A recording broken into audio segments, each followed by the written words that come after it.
Good morning बच्चों, आप सभी का स्वागत है हमारे YouTube channel the education campus में। और बच्चों, आज मैं इस वीडियो में लेके आया हूँ क्लास 12th का ज्योग्राफी का चैप्टर नंबर 2, जिसका नाम है विश्व जनसंख्या वितरण, घनत्व और वृद्धि। ठीक है, और मैं हूँ आपके साथ राजीव सर। ठीक है, आप सभी का स्वागत है एक बार फिर से हमारे इस चैनल पर। चलिए, तो आज जो है क्लास 12 का ज्योग्राफी का जो ये है, ये पहला बुक है ना, जिसमें बुक का नाम है मानव भूगोल के मूलभूत सिद्धांत, जो फर्स्ट बुक है। इसका चैप्टर नंबर 2 है, और इस चैप्टर नंबर 2 का जो जो भी वीवीआई क्वेश्चन है एग्जाम में आने के लायक है 100%, वो सभी प्रश्नों को मैं आज इस वीडियो में लेके आया हूँ, है ना, बहुविकल्पीय प्रश्न। तो आप लोग जो है सो मन लगाकर केवल जितने भी प्रश्न दिए गए हैं उसको अच्छे से मन लगाकर सुने, पढ़ें और नोट करके रख लें, ताकि आपके एग्जाम की तैयारी अच्छे से हो सके। तो चलिए शुरुआत करते हैं, एक एक करके सारे क्वेश्चन को सॉल्व करेंगे। फर्स्ट नंबर क्वेश्चन क्या कहता है कि निम्न में से कौन सा जनसंख्या परिवर्तन के कारक नहीं है। ठीक है, तो सबसे पहले ये जानना होगा आपको कि जनसंख्या परिवर्तन के कारक कौन कौन से हैं, है ना। तो देखिए यहाँ पे ऑप्शन दिया हुआ कौन कौन सा, प्रवास, आवास, जन्म दर और मृत्यु दर। तो इसका सही जवाब होगा बच्चों ऑप्शन ख, आवास। देखिए, जनसंख्या परिवर्तन के कारक, है ना, या जनसंख्या परिवर्तन को प्रभावित करने वाले कारक जो भी कह सकते हैं, इसके तीन होते हैं। पहला होता है जन्म दर, दूसरा है मृत्यु दर और तीसरा प्रवास। ये तीनों की वजह से जनसंख्या में क्या होता है, परिवर्तन होता है। तो यहाँ सवाल पूछा गया जनसंख्या परिवर्तन के कारक नहीं है, तो नहीं कौन सा है, आवास नहीं है। तो इसका आंसर हो गया ख। प्रश्न नंबर 2 क्या कहता है, 2 कहता है कि निम्न में से कौन सा एक विरल जनसंख्या वाला क्षेत्र है। विरल मतलब लोग दूर दूर तक फैले होते हैं, मतलब दूर दूर तक निवास करते हैं, यानी कि एक निश्चित भौगोलिक क्षेत्र में जनसंख्या का जो जमाव है वहाँ पे क्या होगा, कम होगा। तो विरल जनसंख्या वाला का मतलब हो गया जैसे कि लोग काफ़ी एक एरिया में, है ना, दूर दूर लोग रहते हैं, यानी कि कम लोग रहते हैं। और सघन क्या होता है कि निश्चित एरिया में बहुत ही नज़दीक नज़दीक बहुत सारे लोग रहते हैं। अब इसको देख सकते हैं, ये कैसा है, ये बिल्कुल सघन है ना। और वहीं अगर मैं इसकी बात करूं तो आपको क्या दिखेगा, इसमें जो व्यक्ति होंगे वो बिल्कुल विरल होगा। ठीक है, तो सवाल वही पूछ रहा है कि निम्न में से कौन सा एक विरल जनसंख्या वाला क्षेत्र है।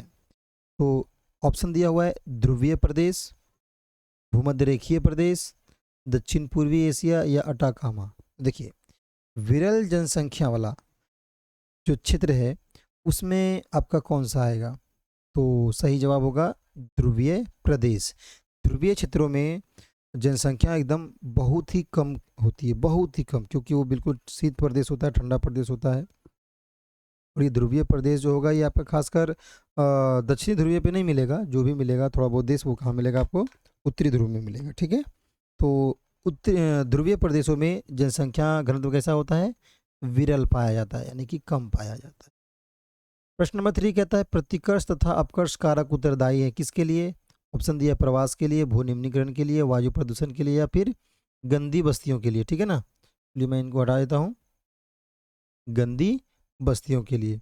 तो सही जवाब क्या होगा, सही जवाब होगा प्रवास के लिए। ठीक है, तो प्रवास के लिए जो, है ना, जो प्रवास करते हैं व्यक्ति, इसके लिए दो कारक ही ऊपर उत्तरदायित्व होता है, एक होता है प्रतिकर्ष कारक और एक होता है अपकर्ष कारक।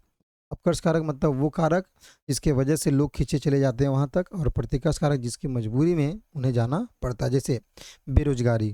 तो आप अगर अपने क्षेत्र में हैं और रोजगार नहीं मिल रहा है, तो आप रोजगार न, बेरोजगारी के वजह से आप कहीं पलायन हो जाते हैं, यानी कि दिल्ली, मुंबई, कोलकाता, चेन्नई, बेंगलोर, आप वहाँ पे जॉब के लिए चले जाते हैं।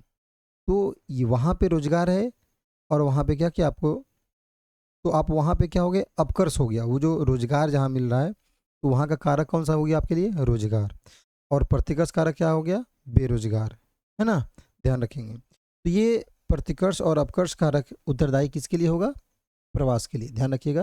प्रश्न नंबर 4 की ओर चलेंगे, यदि निम्नलिखित में से कौन एक महाद्वीप में जनसंख्या वृद्धि सर्वाधिक है। तो आपके पास चार ऑप्शन दिए हैं, चार महाद्वीप का नाम दिया हुआ है, इसमें से आपको एक को चुनकर बताना है कि किस महाद्वीप की जनसंख्या वृद्धि सर्वाधिक है। ऑप्शन दिया हुआ है एशिया, अफ्रीका, दक्षिणी अमेरिका या उत्तरी अमेरिका।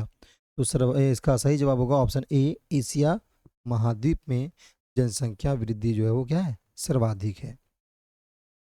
आगे चलेंगे, अ, अगले प्रश्न की ओर। प्रश्न नंबर 5 कहता है इनमें से कौन प्रवास के अपकर्ष कारक हैं। ठीक है, अब देखिए अपकर्ष, अपकर्ष मतलब वो फैक्टर जिसको हम इंग्लिश में कहते हैं पुल फैक्टर। ठीक है, यानी आपको अपनी ओर क्या कर रहा है, खींच रहा है, मजबूर कर रहा है कि आप हमारे यहाँ आइए, आपको सब चीज़ वो फैसिलिटी मिलेगा जो आपको अपने स्थानीय स्तर पर नहीं मिल रहा है।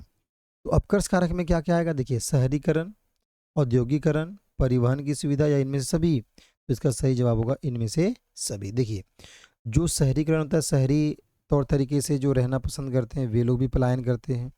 औद्योगिकरण, वहाँ पे रोजगार के अवसर हो जाते हैं। परिवहन की सुविधा, आने जाने में बहुत सुविधा जहाँ होती है तो लोग वहीं पे जाकर रहना पसंद करते हैं। तो अपकर्ष कारक कौन सा हो गया प्रवास का, तो इनमें से सभी। ठीक है, चलेंगे अगले प्रश्न पर। प्रश्न नंबर 6 कहता है सर्वाधिक सड़क घनत्व और सबसे अधिक वाहनों की संख्या निम्नलिखित में से किस महादेश में है। ऑप्शन दिए हैं उत्तरी अमेरिका, यूरोप, अफ्रीका या ऑस्ट्रेलिया। तो इसका सही जवाब होगा बच्चों ऑप्शन का उत्तरी अमेरिका। प्रश्न नंबर 7 की ओर चलेंगे। 7 क्या कहता है कि जनसंख्या वितरण को प्रभावित करने वाले कारकों में सबसे महत्वपूर्ण कारक कौन सा है। देखिए अब यहाँ पर 4 ऑप्शन दिए हैं, ये कारक हैं चारों, लेकिन सबसे महत्वपूर्ण कारक कौन सा जिससे सबसे ज्यादा जनसंख्या वितरण क्या होता है, प्रभावित होता है। ऑप्शन दिया है स्थलाकृति, मिट्टी, प्राकृतिक वनस्पति या जलवायु। तो इसका सही जवाब होगा ऑप्शन घ जलवायु। देखिए क्लाइमेट जो ऐसा चीज़ है जिससे जनसंख्या वितरण क्या होता है, अधिक प्रभावित होता है ना। ज़्यादा गर्म क्षेत्र में लोग रहना पसंद नहीं करते हैं, ज़्यादा ठंडे क्षेत्र में लोग रहना नहीं पसंद करते हैं। इसलिए जहाँ पर प्रतिकूल जलवायु होती है, यानी अत्यधिक गर्म क्षेत्र हो या अत्यधिक ठंडे क्षेत्र हो, वहाँ पे जनसंख्या का घनत्व कैसा होगा, वहाँ पे जनसंख्या का घनत्व विरल होगा। और जहाँ पे अनुकूल जलवायु होगी, यानी कि ज़्यादा गर्मी नहीं ज़्यादा ठंडा नहीं, तो वहाँ का जलवायु कैसा होगा, अनुकूल होगा। तो वहाँ पे जनसंख्या का घनत्व क्या होगा, अधिक हो जाएगा। ठीक है, तो यानी कि वहाँ पे सघन जनसंख्या पाया जाता है। तो कहीं पे कम और कहीं पे ज़्यादा पाना, इसे क्या कहते हैं हम लोग, जनसंख्या वितरण कहते हैं। तो जनसंख्या वितरण को प्रभावित किसने किया, प्रभावित करने वाला कारक में सबसे महत्वपूर्ण कौन हो गया, जलवायु हो गया। ठीक है, चलिए हालांकि और भी स्थलाकृति है, मिट्टी है, प्राकृतिक वनस्पति, ये भी प्रभावित करते हैं, लेकिन सबसे महत्वपूर्ण कारकों में से आएगा जो होगा जलवायु। प्रश्न नंबर 8 की ओर चलेंगे। कहता है जनांकीय संक्रमण सिद्धांत किसने दिया। ठीक है, ऑप्शन दिए हुए हैं यहाँ पे क मार्शल, ख अमर्त्य सेन, ग नोएस्टीन और घ इनमें से कोई नहीं। तो इसका सही जवाब होगा नोएस्टीन। ठीक है, ध्यान रखिएगा। प्रश्न नंबर 9 की ओर चलेंगे। कहता है निम्नलिखित में से कौन सा एक विरल जनसंख्या वाला क्षेत्र नहीं है, विरल जनसंख्या वाला। अब देखिए अटाकामा, ठीक है, ये एक विरल जनसंख्या वाला क्षेत्र है। भूमध्य रेखीय प्रदेश यानी कि विषुवत रेखीय क्षेत्र के आसपास जो क्षेत्र है वहाँ पे जनसंख्या कैसा मिलेगा, विरल मिलेगा। विरल क्यों मिलेगा, क्योंकि यहाँ पर बहुत अधिक मात्रा में गर्मी पड़ती है, जिसकी वजह से वहाँ का जनसंख्या क्या होता है, कम होता है। फिर है दक्षिण पूर्वी एशिया और ध्रुवीय प्रदेश। तो ध्रुवीय प्रदेश में ठंडा बहुत अधिक होता है, तो वहाँ भी लोग निवास नहीं कर पाते उतना ज़्यादा मात्रा में, तो वहाँ का भी जनसंख्या क्या हो गया, विरल हो गया। जबकि इसका सही आंसर क्या होगा, ऑप्शन ग, ये विरल जनसंख्या वाला क्षेत्र नहीं है ना। तो क्या है ये, दक्षिण पूर्वी एशिया जो है वो सघन जनसंख्या वाला क्षेत्र है। सर्वाधिक जनसंख्या आपको दक्षिण पूर्वी एशिया में देखने को मिलेगा। ठीक है ना, तो विरल जनसंख्या वाला क्षेत्र कौन सा नहीं है, तो दक्षिण पूर्वी एशिया। ठीक है, प्रश्न नंबर 10 की ओर चलेंगे। 10 में क्या कहता है कि निम्नलिखित में से कौन सा एक प्रतिकर्ष कारक नहीं है। देखिए प्रतिकर्ष कारक नहीं है, यानी कि 3 इसमें प्रतिकर्ष कारक होगा और एक जो होगा वो क्या होगा, अपकर्ष कारक, जिसके वजह से आप अपने मूल स्थान को छोड़कर उस स्थान तक पहुंच जाते हैं। देखिए जल अभाव, जहाँ जल की कमी होगी क्या आप वहाँ रहना पसंद करेंगे, बिल्कुल नहीं, यानी वो कौन सा हो गया, प्रतिकर्ष कारक हो गया। ठीक है, जो आपको पुश कर रहा है कि भाई यहाँ जल की कमी है, यहाँ नहीं रहेंगे, अब कहीं और रहेंगे। दूसरा है चिकित्सा या शैक्षणिक सुविधाएं। ठीक है, चिकित्सा सुविधा लिखा हो या फिर शैक्षणिक सुविधा लिखा हो, कोई दिक्कत नहीं। तो जहाँ चिकित्सा सुविधा हो या शैक्षणिक की सुविधा हो वहाँ आप छोड़ के कहीं और जाएंगे या वहाँ पे आप लोग जाते हैं, है ना। तो चिकित्सा सुविधाएं और शैक्षणिक सुविधाएं ये कैसे कारक हैं, ये अपकर्ष कारक है, ध्यान रखिएगा। बेरोजगारी कैसे हैं, प्रतिकर्ष है। महामारियाँ प्रतिकर्ष है, यानी कि सवाल क्या पूछा गया, कौन सा एक प्रतिकर्ष कारक नहीं है, तो ऑप्शन ख प्रतिकर्ष कारक नहीं है। ये जानने के लिए मजबूर नहीं, बल्कि ये अपकर्ष कारक है, ये अपनी ओर खींचने का प्रयास करते हैं। जबकि जलाभाव, बेरोजगारी और महामारी ये वो सभी कारक हैं जो हमें उस स्थान को छोड़कर दूसरे स्थान पर जाने के लिए मजबूर करते हैं। यानी ये कौन से कारक हो गए? प्रतिकर्ष कारक हो गया। ठीक है। प्रश्न नंबर 11 की ओर चलेंगे। कहता है सबसे अधिक जनसंख्या वाला महाद्वीप कौन है? ऑस्ट्रेलिया, उत्तरी अमेरिका, एशिया या अफ्रीका? तो सर्वाधिक सबसे बड़ा महाद्वीप हमारा एशिया, तो सर्वाधिक जनसंख्या वाला सबसे अधिक जनसंख्या वाला महाद्वीप भी कौन हो गया? एशिया हो गया। ठीक है।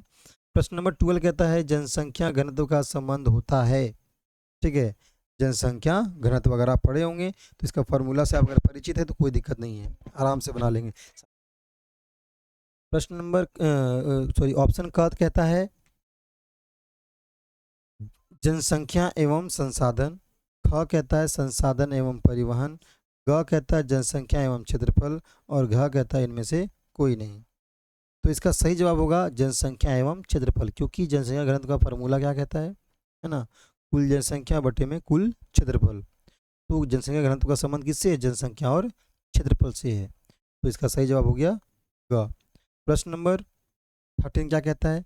जनांकीय संक्रमण सिद्धांत के कितनी अवस्थाएं होती है? ठीक है।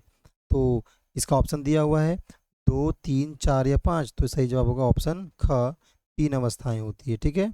चलिए प्रश्न नंबर 14 की ओर चलेंगे। कहता है इन देशों में कौन जनांकीय संक्रमण के अंतिम अवस्था में है? बांग्लादेश, श्रीलंका, कोरिया या जापान? तो सही जवाब होगा जापान अंतिम अवस्था में। ठीक है। प्रश्न नंबर 15 कहता है विश्व में किस देश की जनसंख्या सर्वाधिक है? ऑप्शन दिया है संयुक्त राज्य अमेरिका, भारत, चीन या इंडोनेशिया? तो ऑप्शन इसका सही जवाब होगा ग, चीन। देखिए भारत अब तो आगे निकल चुका है, लेकिन ऑफिशियली अभी तो ये अनाउंस नहीं हुआ है, क्योंकि जनगणना भारत में अभी नहीं हुआ है। 2021 में होना था, लेकिन अभी तक 2023 में अभी तक भी नहीं हुआ है। ठीक है। तो अभी तक तो हम लेके किसको चलेंगे? चीन को ही लेके चलेंगे। प्रश्न नंबर 16 कहता है कि निम्नलिखित में से कौन सा एक प्रवास का अपकर्ष कारक नहीं है? अब देखो यहाँ पे बोला अपकर्ष कारक नहीं, इसका मतलब है कि 3 जो है वो प्रतिकर्ष कारक है और एक यहाँ पर अपकर्ष कारक है। ध्यान रखिएगा। कहता है रहन सहन की निम्न दशाएं, है ना? तो जहाँ निम्न दशा होगा वहाँ को रहेगा, है ना? रहेगा। तो ये कैसा हो गया? प्रतिकर्ष कारक। रहन सहन की अच्छी दशाएं, ये कैसा हो गया? अपकर्ष कारक। शांति जहाँ होगी और अस्थायित्व होगा वहाँ लोग रहना पसंद करेंगे, ये भी हो गया अपकर्ष कारक। अनुकूल जलवायु जहाँ पर होगा लोग वहीं जाके रहेंगे, यानी ये क्या हो गया? अपकर्ष कारक। और सवाल में क्या पूछा? कौन सा प्रवास का एक जो अपकर्ष कारक नहीं है? तो ऑप्शन का इसका सही जवाब होगा रहन सहन की निम्न दशा जहाँ होगी लोग वहाँ नहीं रहेंगे। तो वो क्या हो गया? वो तो प्रतिकर्ष कारक है। जबकि यहाँ पूछ रहा है अपकर्ष कारक नहीं है, तो वाकई में नहीं है। कौन सा? ऑप्शन नंबर का। प्रश्न नंबर 17 कहता है परिवार नियोजन का एक उद्देश्य निम्नलिखित में से कौन सा है? ऑप्शन का कहता है बच्चे पैदा करना, 3 वर्षों में एक बच्चा पैदा करना, बच्चों के जन्म को रोकना था उसमें अंतराल रखना, या योजना बनाना? तो इसका सही जवाब होगा बच्चों ऑप्शन ग, है ना? बच्चों को के जन्म को रोकना तथा उसमें अंतराल रखना। देखिए परिवार नियोजन जो है, फैमिली प्लानिंग जिसको कहते हैं हम लोग, उसका मेन उद्देश्य है सरकार के द्वारा चलाने का कि जनसंख्या वृद्धि को थोड़ा सा कंट्रोल करके रखना। ठीक है। तो जनसंख्या वृद्धि के लिए रोकने के लिए क्या किया जाए? तो परिवार नियोजन एक स्कीम निकाला गया गवर्नमेंट के द्वारा, जिसमें क्या किया गया? लोगों को जागरूक किया गया। ठीक है। और भविष्य में आने वाले संकट या भविष्य में आने वाली असुविधा को परिचित कराया गया, ताकि बच्चों के जन्म को के दर को क्या किया जाए? रोका जाए, और उसमें 2 बच्चों के जन्म के बीच में समय का अंतराल रहे। ये इसका परिवार नियोजन का मूल उद्देश्य था, ध्यान रखिएगा। तो इसका ग होगा इसका सही जवाब। प्रश्न नंबर 18 की ओर चलेंगे। तो कहता है जब लोग एक स्थान से दूसरे स्थान पर जाते हैं तो वह स्थान जहाँ से लोग जाते हैं कहलाता है आप्रवास, उत्प्रवास, उद्गम स्थान या गंतव्य स्थान? तो देखिए इसका सही जवाब होगा उद्गम स्थान। अब मैं समझाता हूँ यहाँ पे चारों चीज़ों के बारे में। कहता है जब लोग एक स्थान से दूसरे स्थान पर जाते हैं, तो जब जाते हैं तो ये हो गया उत्प्रवास, और जब लोग एक स्थान को छोड़कर किसी दूसरे स्थान पर आते हैं तो वो हो गया आप्रवास। ठीक है। लेकिन कह रहा है कि जब लोग एक स्थान से दूसरे स्थान पर जाते हैं तो वह स्थान जहाँ से लोग जाते हैं उसे कहते हैं उद्गम स्थान। ठीक है। और जहाँ पे लोग पहुँचते हैं उसे कहते हैं गंतव्य स्थान। क्लियर? चारों चीज़ समझा दिए। आपको क्वेश्चन पूछा गया, जब लोग एक स्थान से दूसरे स्थान पर जाते हैं तो वह स्थान जहाँ से लोग जाते हैं वह क्या कहलाएगा? उद्गम स्थान। ठीक है, ध्यान रखिएगा। ऑप्शन नंबर का इसका सही जवाब है। प्रश्न नंबर 19 की ओर चलेंगे। 19 में क्या कहता है कि विश्व में सर्वाधिक जनसंख्या केंद्रित है, कहाँ पर केंद्रित है? ऑप्शन दिया हुआ है पर्वतीय क्षेत्रों में, पठारी क्षेत्रों में, मैदानी क्षेत्रों में या मरुस्थलीय क्षेत्रों में। तो विश्व में सर्वाधिक जनसंख्या जो मिलेगी आपको, वो मिलेगा कहाँ पर? मैदानी क्षेत्रों में, यानी कि ऑप्शन ग इसका सही जवाब होगा। प्रश्न नंबर 20 क्या कहता है कि किस द्वीप में सर्वाधिक जनसंख्या घनत्व पाया जाता है? आपके पास 4 जैसे द्वीप का नाम दिया गया है ना, जिसका नाम यहाँ पे दिया हुआ कौन कौन सा? जावा, सुमात्रा, बोर्निया और सेलेबेस। ये 4 द्वीप है जिसमें आपको बताना है कि सर्वाधिक जनसंख्या घनत्व किस द्वीप का है। तो इसका सही जवाब है बच्चों ऑप्शन क, जावा द्वीप पर सर्वाधिक जनसंख्या पाया जाता है। ठीक है, तो इस चैप्टर का जो महत्वपूर्ण प्रश्न थे 20 क्वेश्चन, वो मैंने आपको कंप्लीट करवा दिया है ना। उम्मीद करता हूँ ये सारे के सारे प्रश्न आपको अच्छे से समझ में आ गए हो, है ना, और आपके एग्ज़ाम की तैयारी अच्छी तरीके से जारी हो रही हो, चल रही हो, क्योंकि आपका एग्ज़ाम अच्छा जाए इसके लिए हम तो बिल्कुल आपकी मदद के लिए तैयार हैं। लेकिन आप कितना तैयार हैं, या आप आपके लिए, देखिए मैं इतना कर रहा हूँ, आप हमारे लिए क्या कर रहे हैं, है ना। आपको ज़्यादा कुछ नहीं करना है। अगर हमारा ये वीडियो पसंद आ रहा हो तो इसको ज़्यादा से ज़्यादा शेयर करें, है ना, ज़्यादा से ज़्यादा लोगों तक पहुँचाएं ताकि उसकी भी तैयारी हो जाए, और वे लोग भी कम से कम हमारे चैनल को सब्सक्राइब कर लें ताकि ज़्यादा से ज़्यादा बच्चे इस चैनल से जुड़ सके और एग्ज़ाम की तैयारी को कर सके। ठीक है, अगर आप हमारे चैनल पर नए हैं और अभी तक हमारे चैनल को सब्सक्राइब नहीं किया है तो हमारे द एजुकेशन कैंपस नामक जो यूट्यूब चैनल है इसको सब्सक्राइब कर लें, बेल आइकन को हिट कर दें ताकि आने वाले वीडियो का नोटिफिकेशन मिलता रहे। ठीक है, उम्मीद करता हूँ यह वीडियो आपको अच्छा लगा हो। मिलेंगे नेक्स्ट वीडियो में एक नए टॉपिक के साथ, तब तक आप लोग मन लगाकर पढ़ते रहिए।